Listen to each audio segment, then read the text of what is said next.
ఆత్మతో సత్యముతో ఆరాధింతుము, ఆత్మతో సత్యముతో ఆరాధింతుము. పూజనీయుడు బహుకీర్తనీయుడు పరిశుద్ధుడు స్తుతికి పాత్రుడు.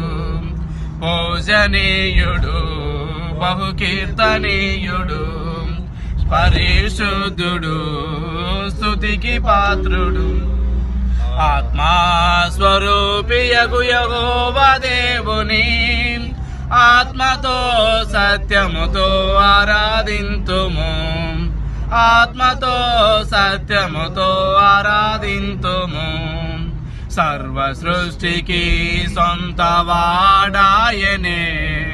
సర్వజనులకు సొంతవాడాయనే, సర్వ సృష్టికి సొంతవాడాయనే.